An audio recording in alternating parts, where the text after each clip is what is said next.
अस्सलाम वालेकुम। ये है करोला 2010 1.8 लीटर और इसमें हमने इको फ्यूल की हाइड्रोजन किट इंस्टॉल की है।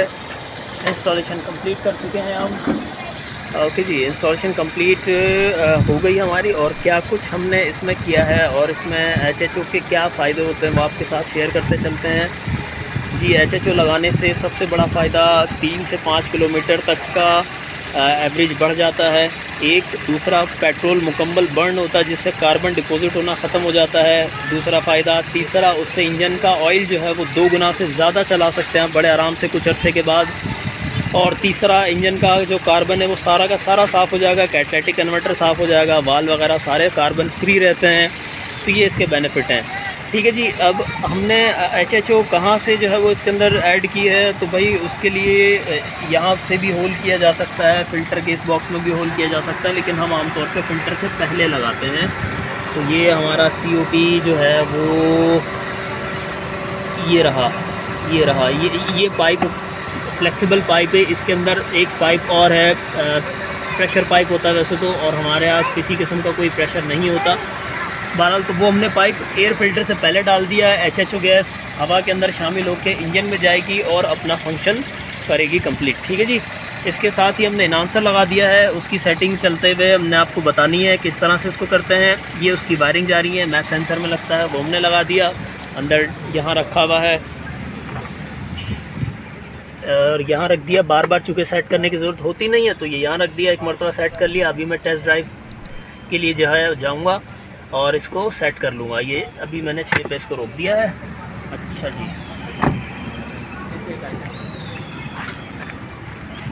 तो ये हमारी किट आ गई बॉक्स वाली। इसके अंदर कोई बहुत ज़्यादा करंट इस वक्त नहीं जाता, 6 एम्पर के करीब करंट जाता है, बस बहुत होता है। ये हमारा वर्टिकल रिजर्वायर, इसमें डिस्टिल वाटर ऐड करना होता है बस। इसके अलावा यहाँ से गैस बन के बबलर में जाती है। ये बबल जो बन रही है HHO गैस के बबल हैं। इसमें अगर कभी पानी रिफ़िल करना हो तो ये कैप खोलें और पानी यहाँ से डाल लें। बहुत कम पानी डालना पड़ता है, 300-350 किलोमीटर के बाद इसमें पानी डाल लें, काफ़ी है। इसको अच्छे से टाइट कर लें। वाटर ड्रॉपिंग तो भी नहीं है, लेकिन ये कि स्मेल बिल्कुल ख़त्म हो जाती है HHO किट लगने के बाद, क्योंकि पेट्रोल मुकम्मल जब भी जलता है तो HHO जो है वो नहीं, ज़रूरत नहीं है। HHO जो है वो पेट्रोल को मुकम्मल जलाती है और उससे जो है ये शुरू हो जाती है, वाटर ड्रॉपिंग शुरू कर देती है। कुछ अरसे जो है वो काला पानी आता है, उसके बाद ये पानी एकदम साफ़ हो जाता है जब इंजन जो है वो सारा का सारा साफ़ हो जाता है। ये थी हमारी इंस्टॉलेशन HHO किट की।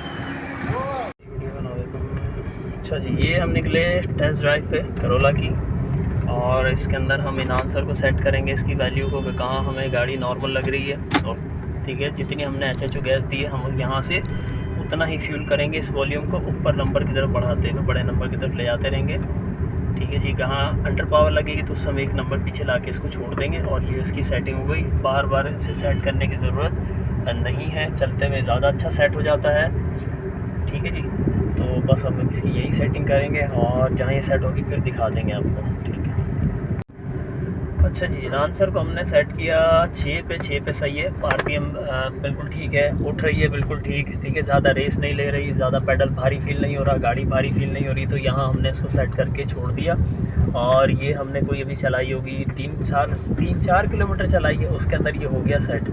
बिल्कुल स्टार्टिंग के अंदर सेट नहीं होता, कुछ चलाना पड़ता है, 5-6 किलोमीटर चलाएं, उसके बाद जाके इसको सेट करें इनहांसर को, तो ये एक्चुअल सेट हो जाता है। क्योंकि शुरू में जब ECU सेट कर ले तो वो सारे सिग्नल जो है उसके पास सेंसर से डेटा आ रहा होता है, तो फ़ौरन ही जो है वो इफ़ेक्ट इसका नहीं होता। हम शुरू के अंदर इसको 0 पर रखते हैं, थोड़ा चलाने के बाद 2-3 किलोमीटर चलाने के बाद फिर इसको बढ़ाते हैं, या एटलीस्ट 1-1.5 किलोमीटर चलाने के बाद फिर हम इसको बढ़ाना शुरू करते हैं।